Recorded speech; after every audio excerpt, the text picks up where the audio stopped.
It was a long night for the French Orient Express racing team. Fixing the boat after their dramatic nosedive yesterday involved a lot more than just repairing a split deck. They're a bit coy about exactly what they had to repair, but the crash did a whole load of damage around the jib area. But to look on the bright side, staying up all night to repair it would have probably helped to deal with any pre-race nerves today, because today really counts.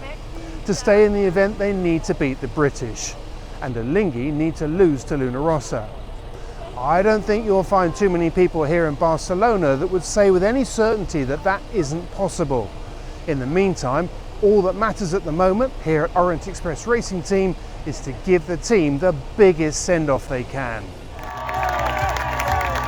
Today is going to be a very big day.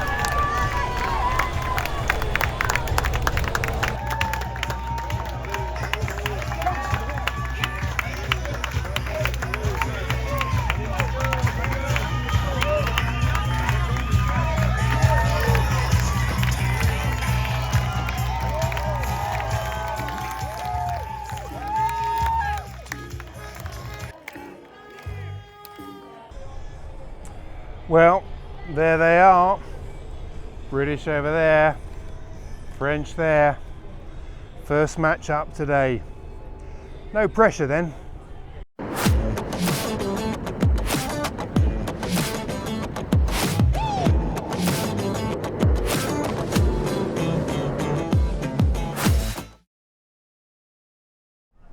Ineos Britannia came in with more speed and plenty of space to windward from the French.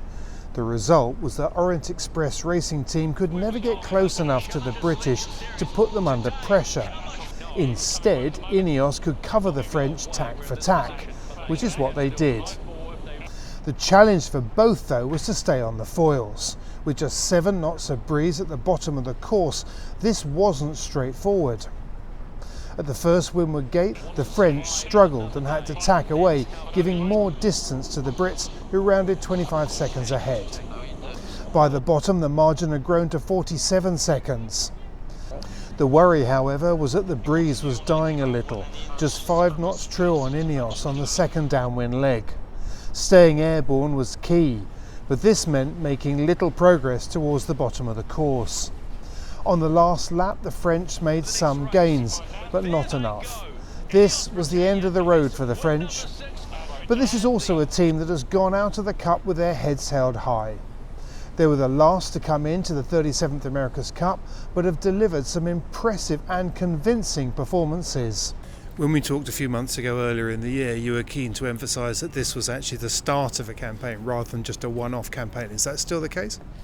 Yeah, for sure, but you know the America's Cup is, you have that in your blood or not, so coming back was already a decision. Everybody told me, yes, it will not happen, you will never make it, so we did it.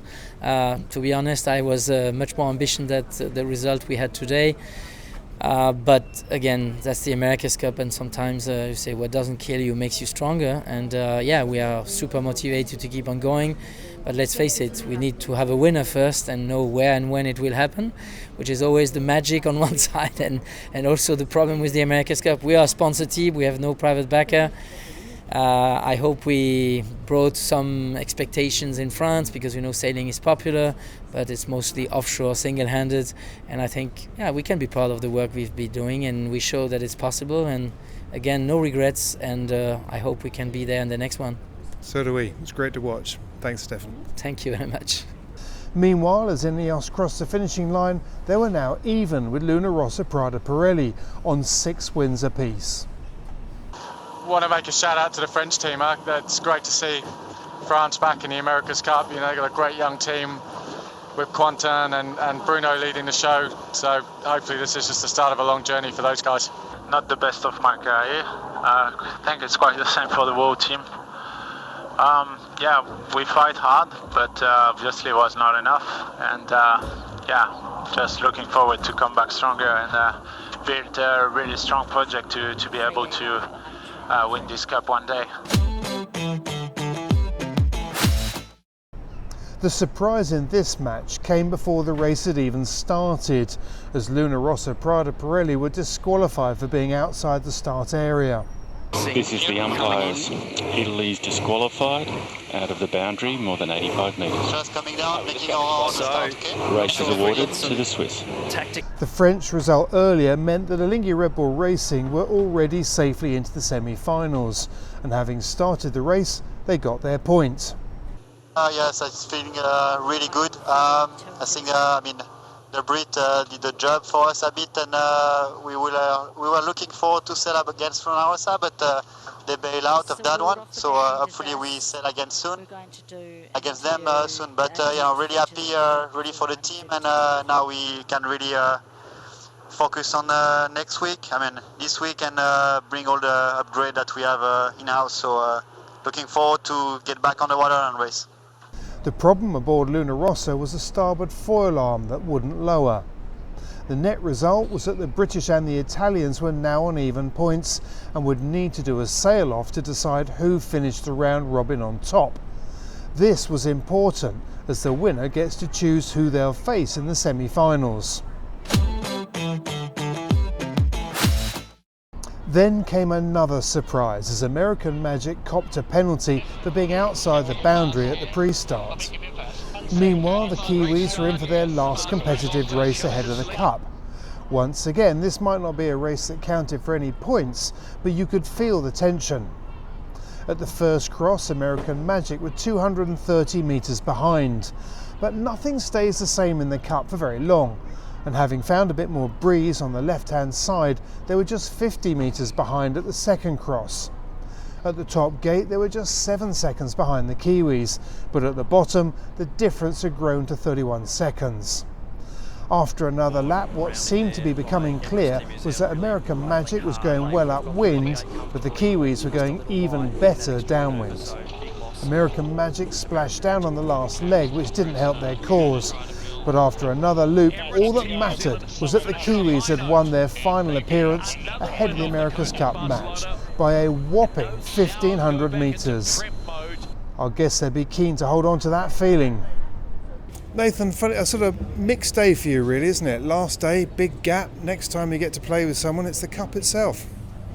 Yeah, it wasn't really a high pressure race that we were hoping to get, but needless to say, we're happy with how we raced in the race itself with a good start and managed to keep the thing foiling. It got really light in our race, so happy to be sailing the boat as accurately as we are. And yeah, the round robins is all over now, and it'll be 5 weeks till we're on the start line against the top talent challengers. So nice to finish the round robins on top, and now it's into review to understand where we can find gains in our program and make sure we come back in October in better shape. What do you think we've seen in this round robin? I mean, have we actually seen, teams always talk about the evolution of performance and how they're always looking, they're going to be developing boats and the rest of it. Is that what we've seen? I think we've seen a mixture of equipment optimization, because there hasn't been a whole lot of chance to change your equipment with the way the measurement system works, but we've seen teams remode their boats, sail the boats in different ways, improve their handling, improve their starting strategy. So I think we've seen improvement in how people are actually sailing their boats for performance, but also their racecraft. And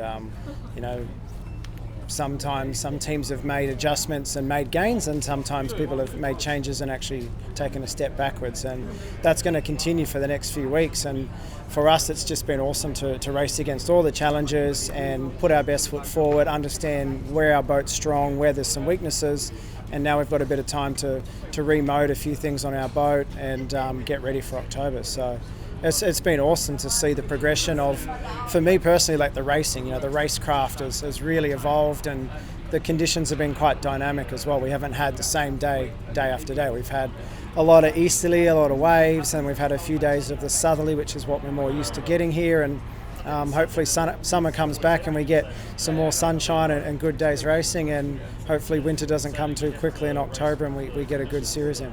You promised me that the other day. I'm going to hold you to it. What surprised you about what's happened over the last 3 weeks? It's hard to say if anything surprised me, because of the America's Cup, you always expect the unexpected. So when the wind limit's tripping, and you don't get a race away, it's not that surprising. When boats fall off the foils mid-race but then get up and going, it's not too surprising. But I think the thing that maybe surprised everyone is how close the racing is. You look at every boat and they all look different. You know, they all have, in theory, different performance capabilities. But if you win the start, it doesn't seem to matter if your boat's not as quick as the other boat. You can keep winning the race, and I think the challenge is if you don't execute your start well and you don't get the first shift right, it's the good teams that are able to keep the race close and find that avenue to pass on the second or third lap. And I think that's how this America's Cup's going to be won, is keeping it tight the whole way around and keeping it a proper boat race and not relying on performance to win you the America's Cup. Yes, every boat will always be trying to go faster, but you can't just sit back and say, oh, our boat's going to be quicker, so we'll just pass them later. You've got to sail accurately, and I think maybe that's probably the biggest surprise, is that accuracy is what's going to win the Cup. This was the race no one was expecting this morning. This was also a race that counted for a great deal. Top of the table picks their opponent for the semis, along with the entry side. But in the meantime, in this race, there was barely any engagement in the pre-start. Instead, the British put pressure on Luna Rossa to head back towards the line first, possibly a little bit too early. This meant that the Italians had to slow down a little, while the Brits were winding their machine up to full noise for the start. This gave Ineos the early advantage, as they were able to stay well to windward and then tack to cover Luna Rossa. From there, Ainsley & Co played a tactical game on the first beat to round the top gate 18 seconds ahead. At the bottom, the difference was 29 seconds, and then 33 back at the top. From a British perspective, things were going in the right direction. On the final upwind leg, the Italians pulled some distance back, but it wasn't enough, and Ineos beat them for a second consecutive time. The result was more than just another win for the British though. This put them at the top of the table. It now gives them the upper hand going into the next stage. And while this is only a small step along the way, in the Cup, every little advantage matters. And this could be a big one. Ben, what a way to finish it off. Yeah, look, I'm really proud of the team. It's dug deep to try and find these gains that we've needed through this prelim event and the round robins, and it feels like we've got some great momentum now, and of course we need to keep that ball rolling if we're going to keep progressing through the competition. You were saying right from the start that this was basically what you were saying. I think it's a long game, and you'd be developing and refining. Everybody always says that, but you seem to have done it. You must be pleased with that. Yeah, we're copping a bit of flack, probably justifiably, but I think that's right. It's a development game. We knew that, and that's what we've been pushing for. Are we there yet? No, I don't think so. I think we've got a long way to go. There's a lot of potential we need to find in our boat if we're going to beat these other teams. Be that the Italians, the Kiwis, Americans, Swiss, they're all strong teams, and we need to keep progressing if we're going to get to the very top. And when you look at the fleet as a whole and what's happened over this last 3 weeks, from the preliminary right the way through, we know that the fleet's going to change and people are going to develop. But have you been surprised at how much it's moved and how much people's performances have changed? Not really. I mean, again, we sort of talked about this. We've been talking about it since the start, really, this development game, and we've seen all of the teams improve massively. I think if you sort of rewound the tape back to the start of the prelim event, I think people would be amazed by the performance gains, not only in straight line but manoeuvring and reacceleration and you name it. And certainly look at Team France, and then got to say it's a real shame that they have them eliminated, but great that they've been back involved with the Cup, and with such a short time with their boat, the gains that they were making was fantastic to see with a young talented squad. So just goes to show how much performance is still left in these boats.